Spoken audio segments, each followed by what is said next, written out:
Réjouis-toi pendant les jours de ta jeunesse, suis ta convoitise. Mais dis-toi qu'un jour tu comparaîtras devant ton Créateur. Mais dis-toi qu'un jour tu rendras compte pour tout ce que tu as fait sur cette terre.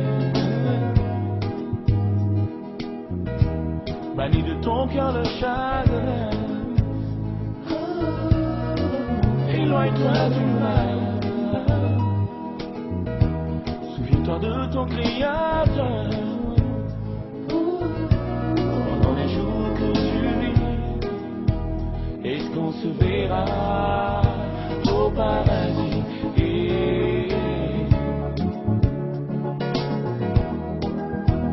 Est-ce qu'on se verra là-bas?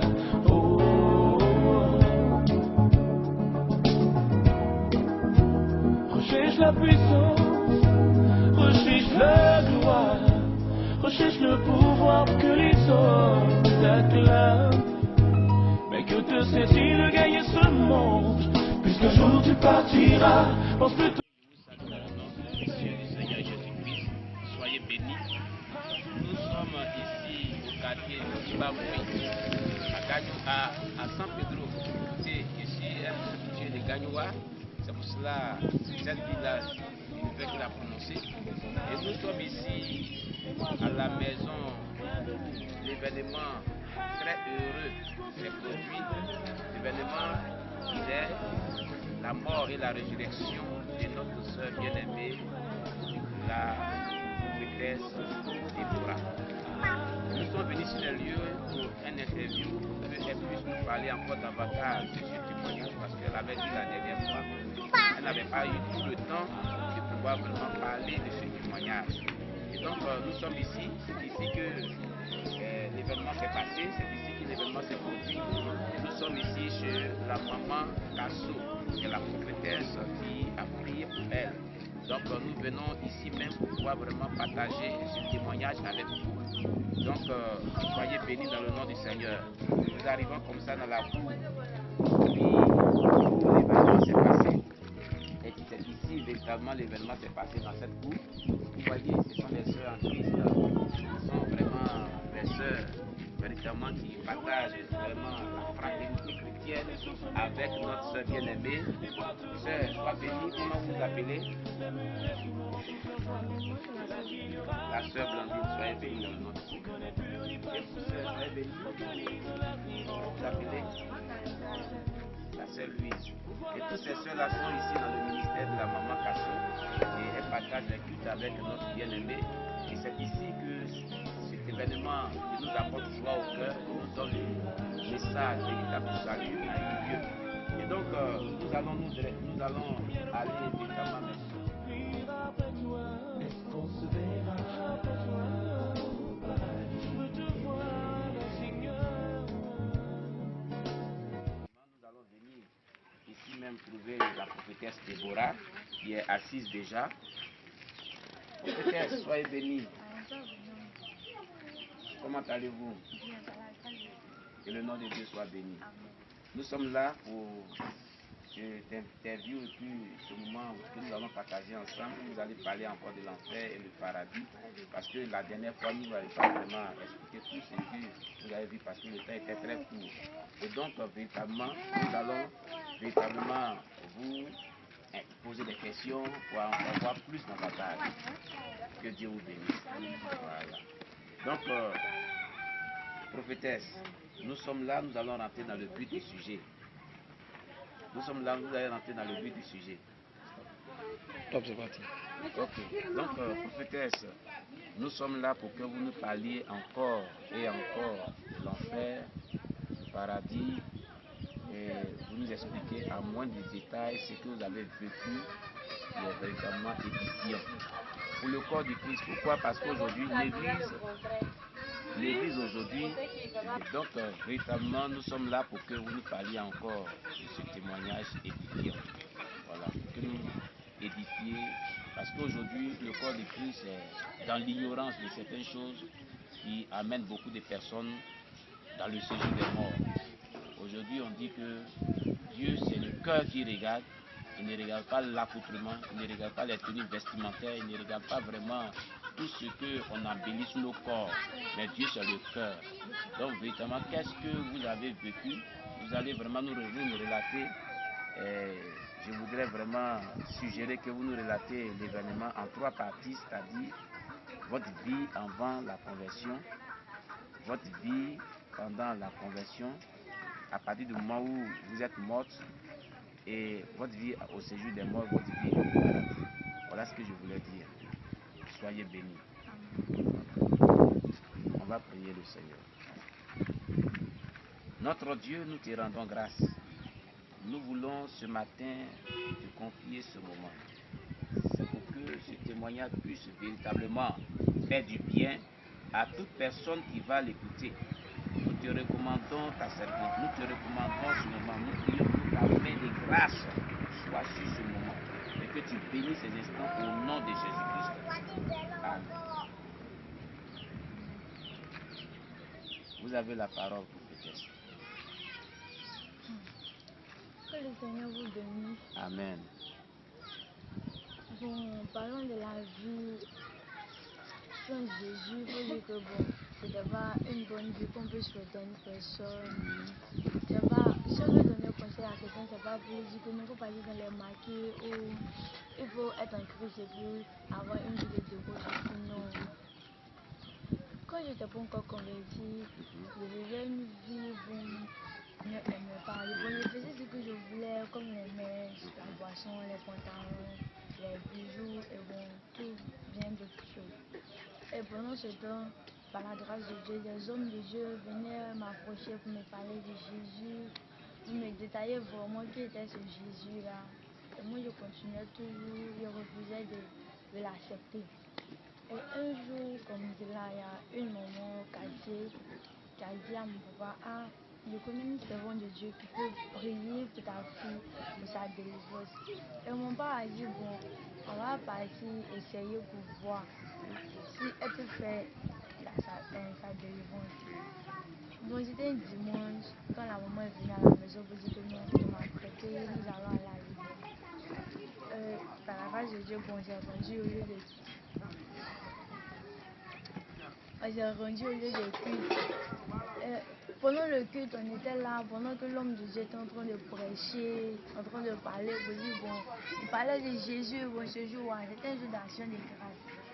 Quand il prêchait, après la prédication, il a dit que je vais prier pour vous, je vais prier pour ceux qui n'ont pas envoyé des cadeaux, même ceux qui ont envoyé des cadeaux, je vais prier pour eux tous. Et j'étais assis là-bas avec une soeur, je dis non, que moi, l'homme de Dieu ne veut pas prier pour nous. Parce que s'il prie pour nous quand on tombe, c'est pas tous les gens qui le donc on va prier pour nous. Et j'ai dit à ma soeur que non, toi faut passer devant s'il prie pour toi là. Et puis ça marche là, on va voir si je suis tombée. Je sais que je suis tombée aux environs de 11h midi comme ça, mais à 17h45 comme cela que je me suis réveillée. Et quand je me suis réveillée, nous sommes partis à la maison. La nuit encore, je suis partie me coucher, les esprits encore sont revenus. Quand mon papa a vu ça, il a dit qu'on va l'envoyer rester chez la maman là, parce que de toute façon ça fait, c'est vrai c'est grave, on va l'envoyer chez la maman.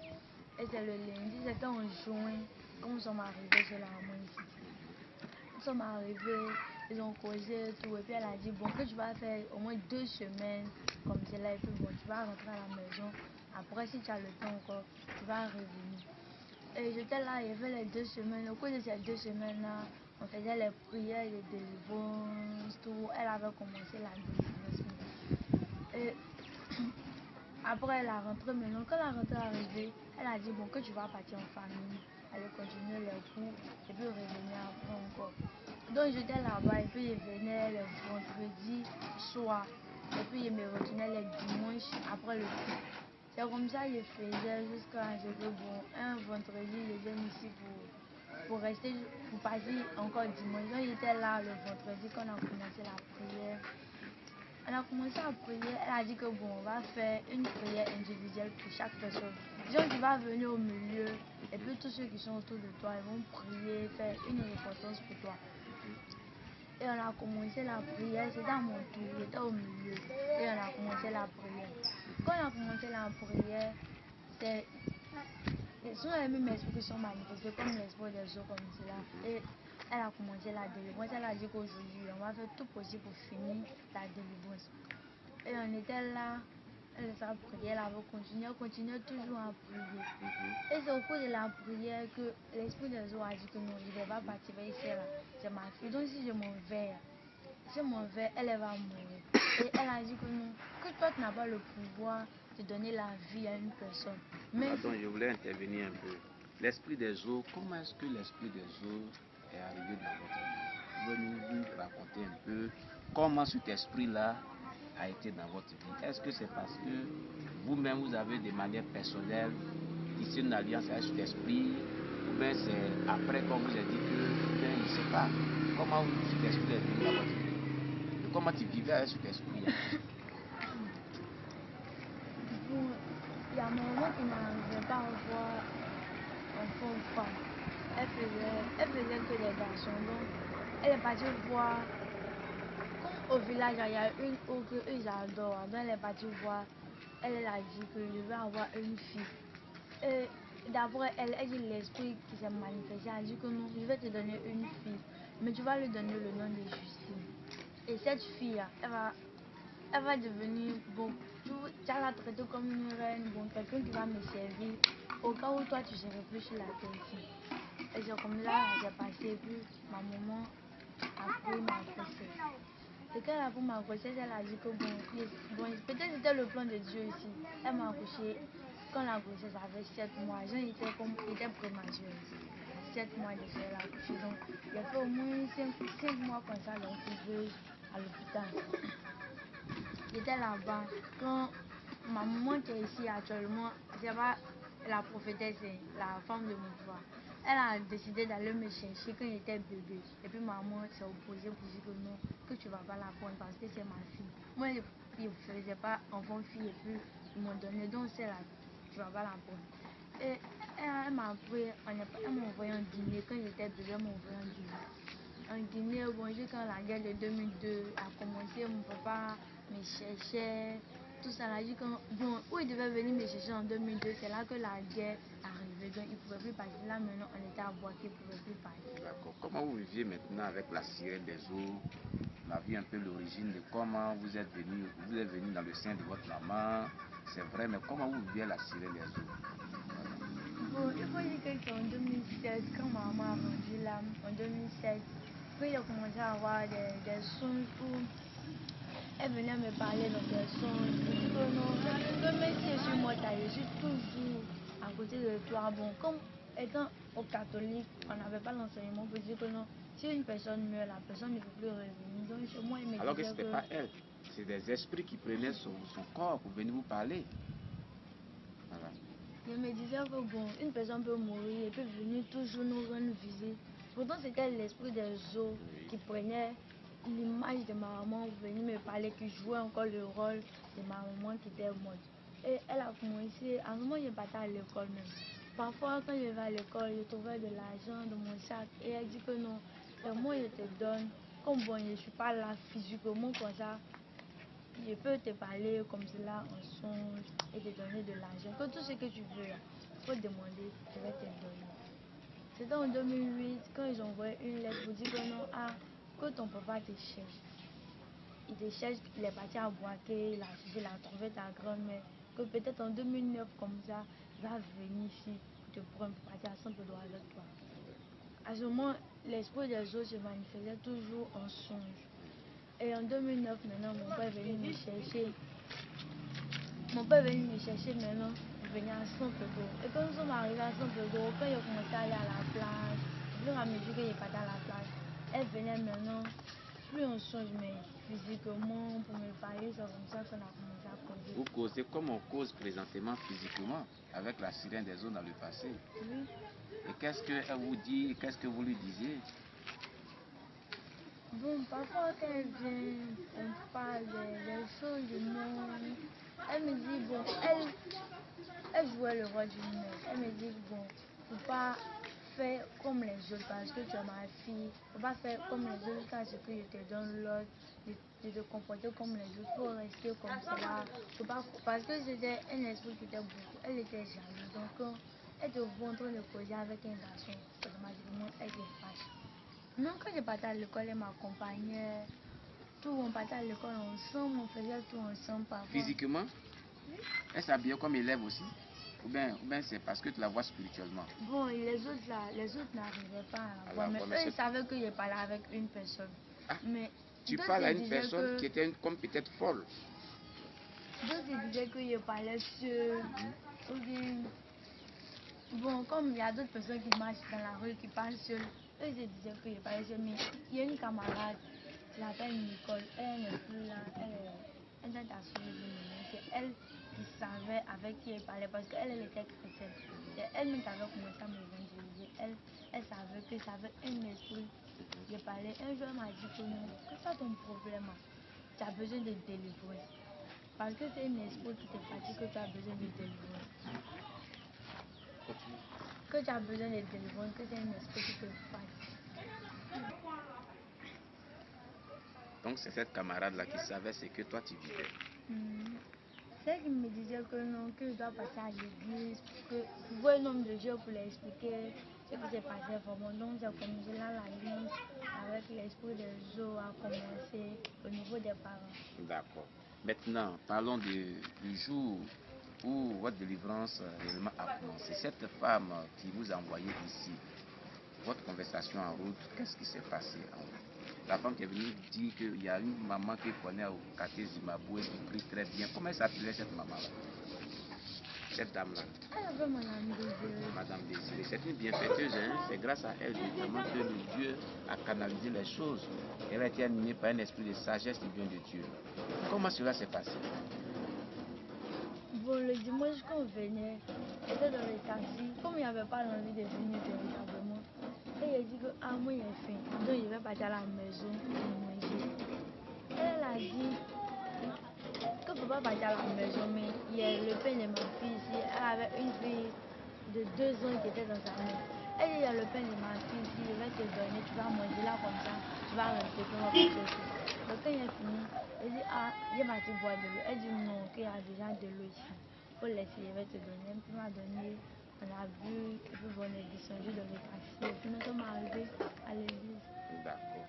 Maintenant, comment est-ce qu'on était arrivé au moment où la délivrance s'est passée avec la sirène des eaux? Puis j'ai demandé comment vous avez rentré en contact avec la sirène des eaux. Racontez-nous maintenant comment la délivrance s'est passée. La conversation, c'était à ce niveau où on était arrivé, où la maman Kasso, la prophétesse Kasso disait que la sirène des eaux devait partir. Et puis la sirène des eaux disait que c'est ma fille. Pourquoi est-ce qu'elle disait que c'était sa fille? Quel était le lien qui était entre vous? Bon, c'est parce qu'au niveau des parents, déjà, il y a le sang qui a été tissé. Parce que l'esprit a dit que non, je vais te donner une fille. Tu vas l'appeler Justine. Donc, enfant, il portait le nom de Justine. Ce qui fait qu'elle me prenait comme sa fille. Comme elle se disait que non, c'est elle qui a donné l'enfant à ma maman. Et puis ma maman n'y est plus. Donc, elle joue le rôle d'une mère. Bon, comme moi, il n'y avait pas la connaissance de la parole de Dieu. Puis bon, j'essaie de voir si c'est bon, bien, c'est pas bon. Moi aussi, je faisais avec. C'est comme cela. Continuez maintenant, pendant cette délivrance, la conversation. Et la maman a dit que non, que tu vas partir. Mais si c'est ta fille ou si c'est pas ta fille, tu vas la libérer parce que le Seigneur a besoin d'elle pour faire son œuvre. Bon, c'est comme ça la conversation a continué jusqu'à elle est partie. Et quand elle est partie, elle a dit que non, où est mon verre? Elle ne va pas rester ici. Parce que si je suis plus là, elle ne peut pas rester sur la terre ici. Non, elle est partie. Quand elle est partie, elle a commencé à avoir des maux de tête, mon corps a commencé à chauffer. Je suis tombée malade, un coup comme ça. Et j'ai dit à la maman que non, je ne me sens pas bien, que peut-être je vais mourir. Elle a dit non, que tu ne vas pas mourir, que où tu es arrivé là, tu ne vas pas mourir parce que c'est le Seigneur qui a permis que tu arrives ici. Et le Seigneur qui a permis que tu arrives ici ne va pas permettre ta mort. Quelque chose qui va arriver, tu ne vas pas mourir, tu vas vivre. Et là maintenant, je ne sentais plus ma respiration. Je sentais qu'il n'arrivait pas à respirer. Et lui a dit que non, il n'arrive pas à respirer. Elle dit, de ton cœur, il faut dire le nom de Jésus, le nom de Jésus. c'est ce seul nom-là qui peut te sauver. Bon, comme il sentait le mal, pour dire le nom de Jésus, c'était difficile. C'est quelque chose, il n'était pas habitué à ça. Et c'est là, il a vu que bon, sa respiration partait. Elle a commencé à prier pour dire Seigneur, pour faire grâce, pour ramener ta servante, faire grâce pour ramener ta servante. Et c'est là que j'ai rendu l'âme. Quand j'ai rendu l'âme, c'est comme mon âme est sortie de mon corps et mon âme est venue s'arrêter à côté de mon corps. C'est là que la maman là est venue toucher le corps et elle a dit ah que c'est donné, on dirait qu'elle a rendu l'âme. Et maman a dit que non, même si elle a rendu l'âme, le Seigneur va la ramener parce qu'il a dit qu'elle est venue pour sa délivrance. Et on n'a pas encore fini la délivrance et puis elle rend l'âme, que le Seigneur ne peut pas permettre cela. Et j'étais arrêtée, il y a un homme qui est venu, qui était vêtu en noir et il m'a dit allons. Quel était son aspect, cet homme-là? Bon, il n'était pas vilain. Simplement qu'il était habillé en noir, il n'est pas vu le visage, mais bon, il ne faisait pas peur en tout cas. Okay. Et il m'a dit allons. Et les cheveux nous sont passés. Mais pourquoi est-ce que vous l'avez suivi? Bon, comme il n'arrivait plus à rentrer dans mon corps, et puis les gens qui étaient autour de mon corps n'attendaient pas ce qu'il disait, et puis lui au moins on arrivait à communiquer. Et quand il m'a dit allons, il dit bon, comme lui, moi et puis lui on arrive à parler. Au moins, je vais le suivre. Ok. Et les cheveux, quand nous sommes sortis de la maison, nous sommes arrivés là, c'est comme si... Faut filmer là. Elle dit elles sont arrivées là, puisqu'on est sur les lieux. Quand nous sommes arrivés sur la voie là, c'est comme si tout ici là est devenu la voie. Maintenant, la route s'est agrandie. C'est élargi. C'est devenu large. Et c'était comme un goudron, bien c'est quoi? Bon, c'était comme un goudron, mais c'était plus large que... On ne peut pas comparer aux voies même qui sont en Côte d'Ivoire ici. Ah bon? C'était tellement large et je vois qu'il y avait beaucoup d'hommes, il y avait des femmes enceintes, il y avait des enfants, il y avait des malades. Bon, il y avait des pasteurs, des prêtres, des gens qui avaient porté des habits de sœurs. Continue. Et j'étais en train de marcher auprès d'une femme enceinte qui partait aussi là-bas. Mais les gens qui étaient là, c'était les gens de toute race, ou bien? C'était les gens de toute race. Il y avait des Européens. En tout cas, il y avait beaucoup d'hommes. Et la maman qui marchait à côté de moi disait que c'est dans quel point on s'en va. Et puis bon, il fait chaud et puis on n'arrive pas à se retourner, mais on n'arrive pas depuis on marche dans mon lit, il fait chaud. Et j'ai dit bon, alors on va voir, comme il y a beaucoup d'hommes, c'est que ça va, le coin où on s'en va là, c'est pas mauvais parce qu'il y a trop d'hommes qui vont là-bas. C'est ainsi qu'on a commencé à marcher, et quand on s'est rapproché de la porte, on sentait plus la chaleur de ce lieu, puis il y avait des cris qui faisaient peur déjà même. Des personnes qui étaient dans ce lieu qui criaient, qui faisaient peur déjà. Et la maman a dit que non. Quand j'étais sur la terre, j'ai entendu parler d'un lieu où on dit que l'enfer, que quand une personne qui n'a pas accepté Jésus meurt, c'est ici la personne là se trouve. Que peut-être c'est dans le lieu là que nous on s'en va. Et on a commencé à marcher. Nous sommes arrivés devant la porte maintenant. Et l'homme qui était venu me chercher est venu. Et il a dit que non, je me présente. Moi je suis Lucifer. Et il a demandé mais qui est Lucifer? Il dit Satan. Et la femme a dit... Quand il a dit Satan, quelle a été ton impression? Bon, quand il a dit Satan, moi ça m'a rien dit parce que... Il faut dire que je n'étais pas chrétienne, donc l'histoire de Satan et puis ces choses-là, moi je ne connaissais pas. Donc moi, ça m'a rien dit. Et la femme qui était à côté de moi avait peur. Elle, quand elle a entendu Satan, elle avait peur. Parce qu'elle était chrétienne sur la terre, puis elle est morte. Elle est retrouvée en enfer, donc elle avait peur. Et il a dit, allons, et nous sommes rentrés. Comme nous sommes rentrés, il a pris sa Bible, s'est arrêté devant moi. C'est une Bible normale, hein? C'est une Bible normale comme la Bible que nous utilisons. C'est une Bible normale. Il a pris sa Bible, il a dit que je vais te poser des questions. Il a dit je vais te poser des questions. Et quand il a pris la Bible, il a dit non.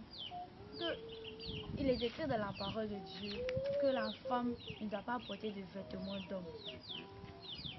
Comme les pantalons que vous portez sur la terre.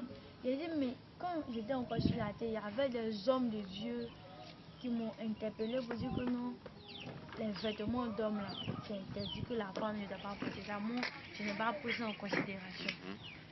Et lui, il a souligné ça en rouge.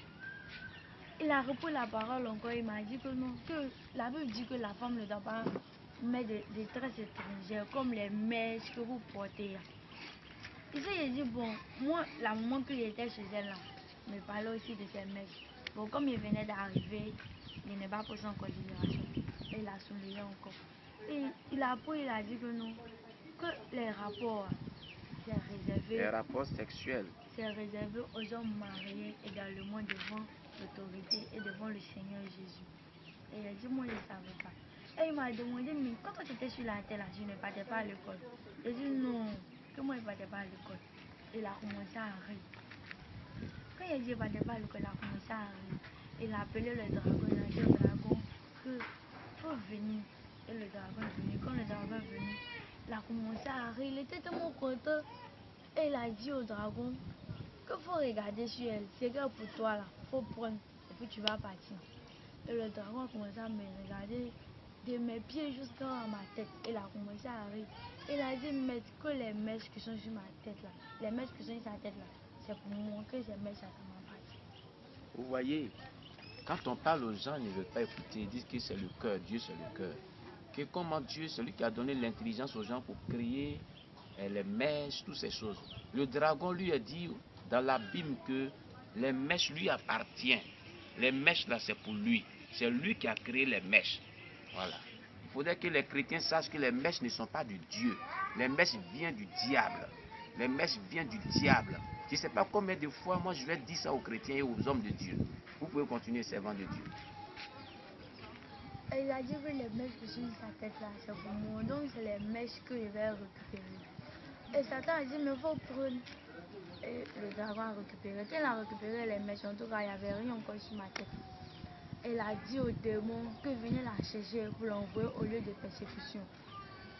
Et quand le démon a attrapé ma main, quand il a relâché, c'est comme si c'était ma chair qui était quittée en même temps. Et comment, qu'est-ce que tu as senti quand c'est passé? Bon, ça m'a fait très mal et il a commencé à crier.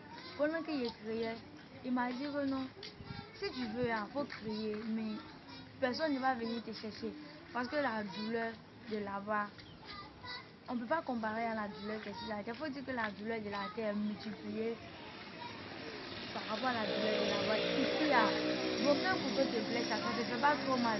Quand quelque chose t'arrive, tu n'as pas mal par rapport à la douleur de là-bas. Et il a dit que prenez-la pour l'envoyer au lieu de persécution. Et nous sommes arrivés au lieu de persécution. Il a commencé à rire là. Est-ce que tu peux décrire un peu ce lieu de persécution? Qu'est-ce qu'il y a là-bas qui fait que c'est un lieu de persécution? Est-ce que c'est un lieu où on vient torturer les gens, comme sur la terre, il y a les centres de concentration où on torture les humains? Quel aspect cela a? Pourquoi on dit que c'est un lieu de persécution en tant que tel? Bon, ça n'a rien à voir avec le lieu de persécution qui est sur la terre. Ici, je préfère le lieu de persécution qui est sur la terre par rapport à ce lieu, parce que c'est un lieu où on ne peut pas vraiment décrire, c'est un lieu qui fait peur, où les esprits qui sont là-bas n'ont pas compassion de l'être humain, n'ont pas pitié de l'homme. Eux, ils sont là-bas uniquement où les esprits qui sont là-bas, leur rôle, c'est de persécuter ceux qui arrivent là-bas. Bon, c'est un lieu qui fait vraiment peur. Et puis, l'odeur qui est là-bas n'a rien à voir avec l'odeur qui est sur la terre ici. Là-bas, ça sent très très mauvais. Et quand nous sommes arrivés là-bas, Satan a dit que nous, ici, nous sommes dans les profondeurs de l'abîme, où personne ne viendra te chercher. Même ta maman qui avait prié là-bas, elle ne va pas venir te chercher. Que personne. Tu vas rester ici. Les démons vont te persécuter et vont te jeter dans le feu. Et pendant que les démons me parlaient, il a attrapé ma main et il a commencé à rire. Les démons qui étaient là-bas aussi se moquaient. Il y avait des fers qu'ils avaient mis dans le feu. Ils étaient en train de s'apprêter. Et Pour faire quoi? pour me persécuter. Ah bon? Donc ils voulaient te persécuter. Ils voulaient me persécuter parce que nous sommes arrivés au lieu de persécution. Donc forcément, ils allaient me persécuter. Et on était là. Et un coup, on voyait la lumière qui a apparu en ce lieu parce que là-bas c'est l'obscurité. C'est l'obscurité. Et la lumière qui est arrivée en ce lieu. Et quand la lumière est arrivée, Satan était effrayant quoi. Il a dit, mais Seigneur, tu fais quoi ici? Quand il a dit, mais Seigneur, tu fais quoi ici? Les démons qui étaient autour de lui se sont prosternés en même temps. Et lui-même s'est prosterné. Et le Seigneur a dit que non, je suis venu chercher ma servante. Et il a dit, qu'est-ce que ta servante? C'est là. Il a commencé à rire. Il a dit au Seigneur que la Bible dit, le salaire du péché, c'est la mort. C'est Satan qui disait au Seigneur que la Bible dit le salaire du péché, c'est la mort. Bien aimé, écoutez très bien. Le diable prêche la parole de Dieu dans les profondeurs de la Bible. Quand la Bible déclare que le diable il connaît la parole de Dieu en ce que il a eu une conversation avec Jésus-Christ, quand Jésus-Christ était au 40e jour de son jeûne, il est venu s'approcher et lui a dit que si tu es vraiment le Fils de Dieu, il est écrit. Il est écrit. C'est la même chose qui s'est passée dans la Bible. Satan prend les versets bibliques pour dire au Seigneur Jésus-Christ qu'il est écrit que le salaire du péché c'est la mort. Vous pouvez continuer.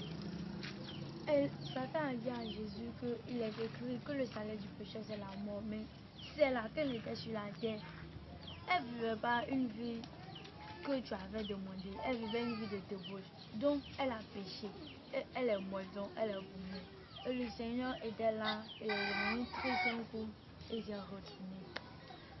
Je vais souligner quelque chose parce que la servante de Dieu, la maman Kasso, n'est pas là. Elle est très occupée dans ses activités de couturière.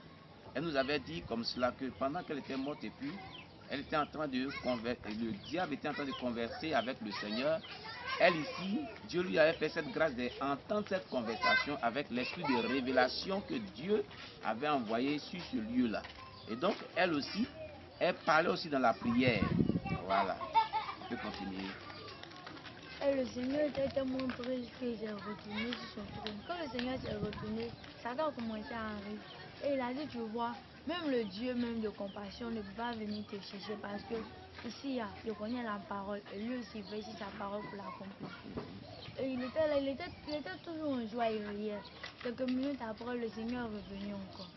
Quand le Seigneur est revenu, il dit, je suis le Dieu de grâce. Et quand il a dit, je suis le Dieu de grâce, Satan a dit, que tu es le Dieu de grâce, mais tu es aussi le Dieu de justice. Vous voyez, il a appuyé encore pour dire, c'est vrai, tu es le Dieu de grâce, mais tu es le Dieu de justice. Je crois que le diable faisait tout ça pour te maintenir, pour avoir la main sur toi, parce que Dieu veille sur sa parole. Dieu veille sur sa parole, bien aimé. C'est pour cela, souvent, il faut prier en prenant appui sur la parole de Dieu, pour présenter la parole de Dieu dans nos prières. C'est très utile. Si le diable lui-même, il plaide, il est en train de plaider auprès de Dieu pour avoir notre bien-aimé.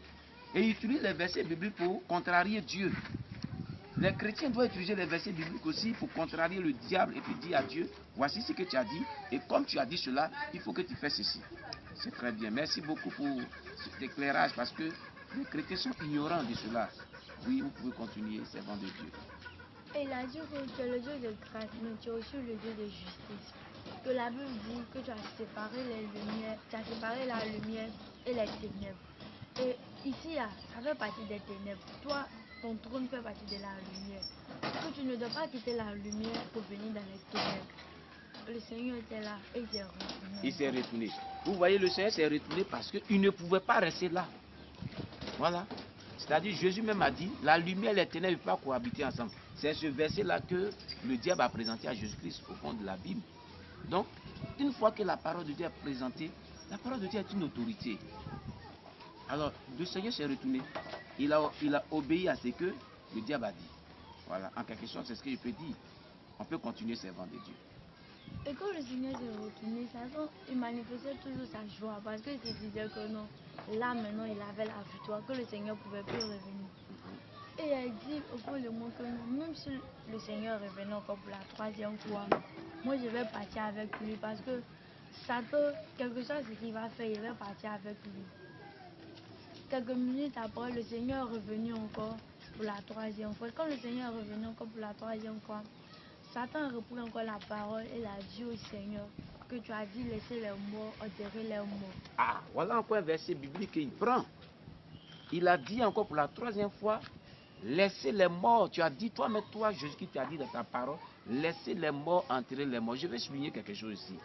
Pour dire que les gens qui disent que Jésus n'est pas Dieu, Or, Dieu est le créateur, celui qui a fondé la Bible. Et il a dit, tu as dit, que laisser les morts enterrer les morts. Satan reconnaît Jésus-Christ comme Dieu. Voilà. Donc, véritablement, c'est une vérité indéniable. Je voulais dire à toute personne qui nous écoute et qui suit ce témoignage que ce que notre sœur bien-aimée a vécu a une source biblique. Parce que le critère véritable pour pouvoir crédibiliser un témoignage, c'est de savoir si le témoignage-là est en conformité avec la parole de Dieu. Et là, tout ce qu'elle vient de relater est en conformité avec la parole de Dieu, et cela crédibilise encore son témoignage. Servant de Dieu, vous pouvez continuer. Et quand il a dit que laissez les morts enterrer les morts, le Seigneur a dit que bien voir que je suis le Dieu de justice, et tous ces versets que tu as dit, ma parole a dit ça. Mais mon amour est au-dessus de toute chose. Et je vais l'accorder ma grâce. J'ai décidé de lui faire grâce, donc je vais accorder ma grâce à ma servante. Je vais la ramener sur la terre. À cause de ma servante qui prie sur la terre là-bas, je vais la ramener. Alléluia. Et le Seigneur a pris ma main, il m'a dit que non, on va se retourner sur la terre. Et en partant, Satan a dit que je suis sûr que toi là, tu vas revenir ici encore.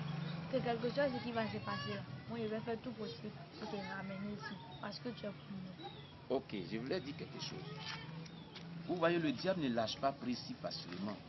Il s'est senti vaincu là, mais n'a pas abandonné le combat. Il a dit, je suis sûr. C'est la foi qu'il a manifestée, mais une foi démoniaque. Malgré qu'il a été vaincu, il dit, je suis sûr, c'est-à-dire il est certain qu'elle va revenir ici parce qu'elle lui appartient. Les chrétiens devaient avoir une foi très très élevée qui est la foi de Satan. Il y a des chrétiens qui n'ont même pas de foi. Satan, même quand bien qu'il est vaincu, mais il persévère encore dans la foi. Vous voyez? Parce qu'il disait qu'elle lui appartenait. Et qu'est-ce que toi tu as dit à Satan quand il a dit ça? Bon, moi je n'ai rien dit parce que j'étais tellement heureuse de pouvoir revenir sur la terre que bon, tout ce qu'il disait là, ça m'intéressait pas. Mon souci c'était de venir sur la terre. Okay. Et le Seigneur a dit que non, nous allons partir. Et là, pour ma mère m'a déposé sur le chemin qu'on avait emprunté pour rentrer en ce lieu. Et il a dit que non, les anges vont venir te chercher pour te ramener à la maison. Et lui s'est retenu et les anges sont venus. Quand les gens sont venus me chercher, les gens ont dit bon, nous allons aller à la maison et on a emprunté le chemin de la maison. Et nous sommes arrivés, nous sommes descendus là. Ici? Oui, À ce temps-là, il n'y avait pas les tables là. Non, il n'y avait pas les tables, mais Tout juste sur la route là. Sur la route là, nous sommes descendus. Vous voyez ici, c'est une voie non bitumée et les gens passent là et c'est là que vous êtes descendu. Et spirituellement, quel était l'aspect de ce lieu?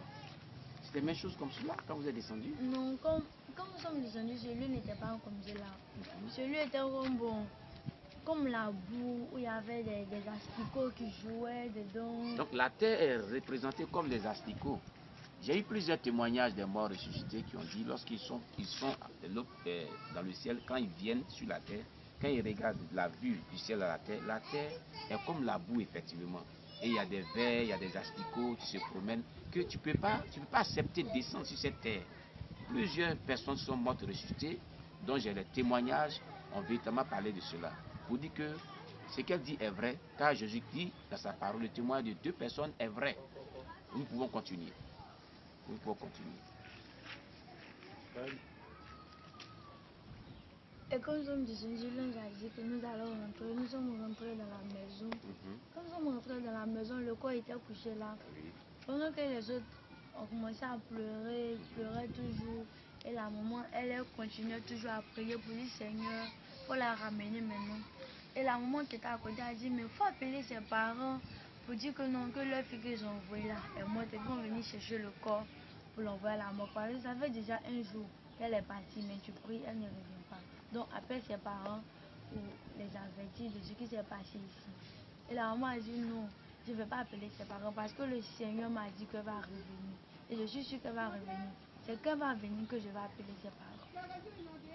Et l'ange a dit que nous faut rentrer dans ton corps. Et je voyais le corps comme si c'était un corps qui était décomposé, où il y avait toujours des asticots dedans. Et il a dit à l'ange que non, moi je ne veux pas rentrer dans un corps qui est décomposé comme ça, puis tu me demandes de rentrer dedans. Et l'ange a dit, mais c'est le corps que tu entretenais quand tu étais sur la terre qu'il faut rentrer. Si tu ne veux pas rentrer, on va te ramener dans le lieu où tu es quitté. Et il a dit, bon d'accord, il va rentrer. ils étaient là, il y avait des problèmes pour rentrer. Et j'ai fait le tour comme ça de mon corps au moins 3 fois comme ça. Et l'ange m'a pris, il a poussé ma tête et je suis rentrée dans le corps. Quand je suis rentrée dans le corps, il faisait tellement chaud que j'ai dit que je veux boire de l'eau. Et la maman qui était à côté s'est levée, bon chacun s'est levé un peu. Et la maman a dit que non, que moi je vais l'envoyer l'eau.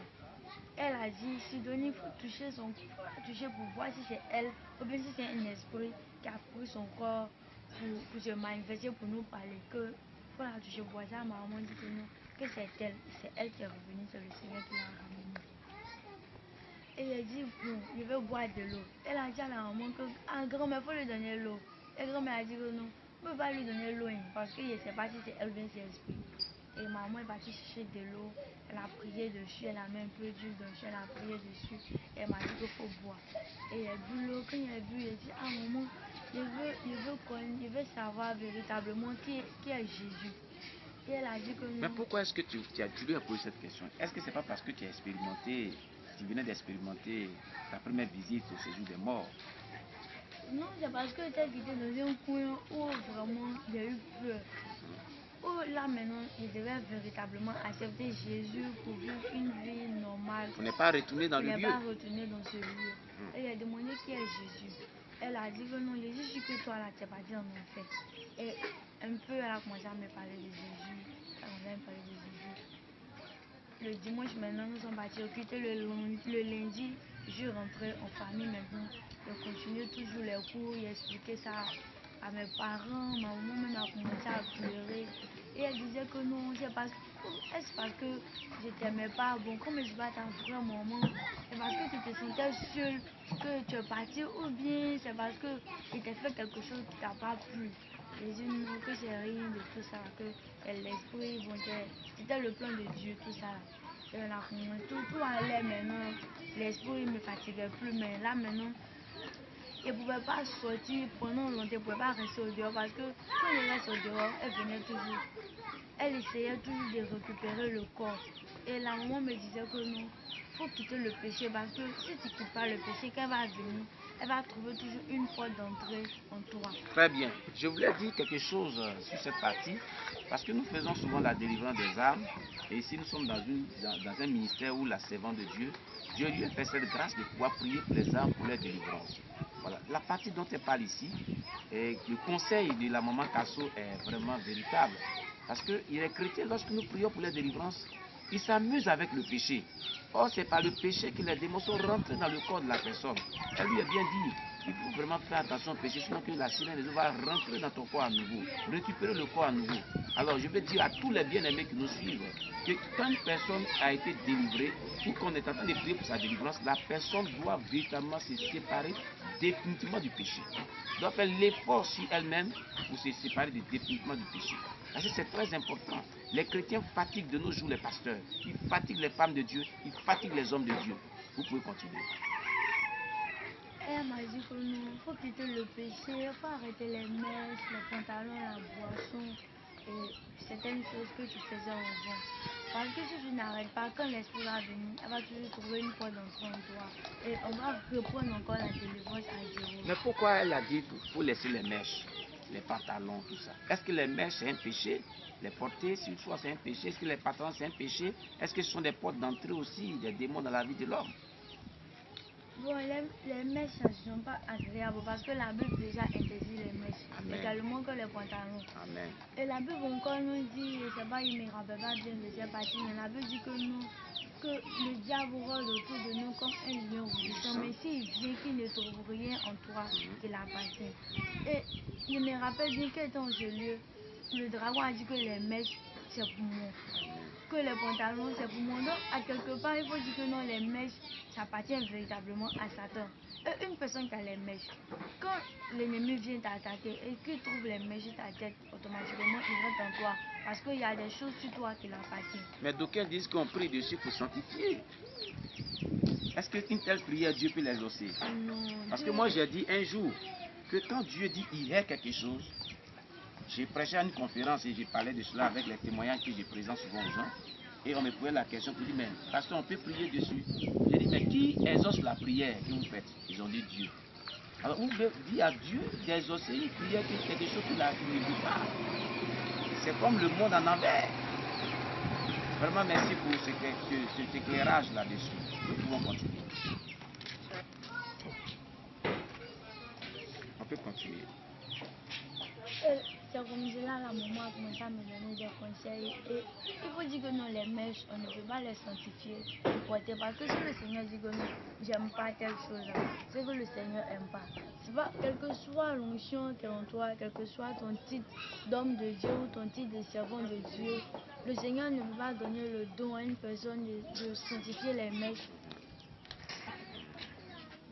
Que les mèches, c'est quelque chose qu'on ne peut pas sanctifier pour dire qu'on va porter. Mais il y a des gens qui disent que non, moi je suis une servante de Dieu et je peux prendre de lui sanctifier les mèches et Les porter. pantalons, tout ça. Les pantalons et porter. Mais quand la Bible interdit une chose, on ne peut pas dire que non, comme la Bible interdit, et moi le Seigneur m'a fait grâce, bon, à cause de la grâce qui est sur moi, moi je vais en profiter de cette grâce, sanctifier les mèches et porter. Non, le Seigneur dit que c'est impossible. Le Seigneur dit que c'est impossible de sanctifier les mèches. Et c'est comme cela, il a continué, il partait toujours à l'école, elle me donnait des conseils. Parfois même, il y avait des attaques à l'école où on appelait, elle venait prier, ou il y a des fois, mais l'esprit même partait à l'école, en classe même. Et la sirène des autres partait à l'école pour t'attaquer. Est-ce que tu faisais quelle classe? C'était en 4 ans. En quatrième. C'était en 4 ans. Et elle partait à l'école, en classe. Il y a des fois même, j'étais assis en classe et je voyais comme ça, comme des serpents qui montaient sur le banc et ils me frayaient un coup comme cela. C'était des visions. C'était des visions. Et elle continuait toujours à prier, Et elle me disait que non, il faut toujours prier avant d'aller à l'école. Et même quand tu arrives en classe, il faut prier, il faut réclamer la présence de Dieu. Parce que l'esprit des jours qui t'a libéré est très en colère. Et elle ne va pas accepter de te perdre comme cela. Elle ne va pas accepter qu'il faut rester attaché à Jésus. Parce que c'est lui seul qui peut te délivrer. À part lui, aucun autre Dieu ne peut te délivrer. Et c'est comme cela, elle me donnait toujours des conseils. Il venait les vendredis, il partait les dimanches. Là maintenant, il avait laissé les mèches. Il n'avait plus envie de faire les mèches, mais il n'arrivait pas à laisser les pantalons parce qu'il disait que non, s'il laisse les pantalons, qu'est-ce qu'il va porter? Voilà, à l'église, mais qu'est-ce qu'il va porter pour aller au devoir, tout ça là. Mais il va toujours porter les pantalons, c'est qu'il y a des habits que le Seigneur demande pour porter. Donc, quand je venais ici, je portais les pantalons, elle me disait que non, le péché là, on ne peut pas le laisser un coup comme cela. Que c'est un peu au fur et à mesure, toi-même tu vas comprendre et tu vas décider d'arrêter les pantalons. Je portais les pantalons, bon, il me promenait jusqu'à ce que. Elle a dit un jour que non, tu vas venir rester à la maison ici pour continuer les études, que tu vas venir rester à la maison. Et elle a dit ok, il a compris. Mais mon papa ne voulait pas accepter parce qu'il se disait que non, il devait rester auprès de lui pour faire les études parce que lui, il avait 2 enfants et puis 2 filles. Ma grande soeur qui arrêtait les cours et puis bon, lui, il ne voulait pas qu'il arrête les cours et il voulait qu'il continue pour travailler. Et moi aussi, je voulais continuer les études pour travailler. Et quand la maman a dit que non, le Seigneur dit, tu vas arrêter l'école pour faire l'œuvre de Dieu. J'ai dit, que ça là serait difficile, laisser l'école pour faire l'œuvre de Dieu là. Moi, je ne peux pas faire ça. Mon papa aussi a dit que bon, si c'est ça là, ça serait difficile parce qu'il ne peut pas accepter qu'elle arrête l'école. Au ça, elle peut partir à l'école, avoir le BPC. Et puis bon, là maintenant, après ça, avec le BPC, elle peut faire l'œuvre de Dieu. Et puis bon, chercher quelque chose à faire. Et la maman m'a dit que non, que tu ne vas pas avoir la moyenne pour aller en classe de 3e. Et elle dit... Qui a dit ça? C'est la maman Kasso?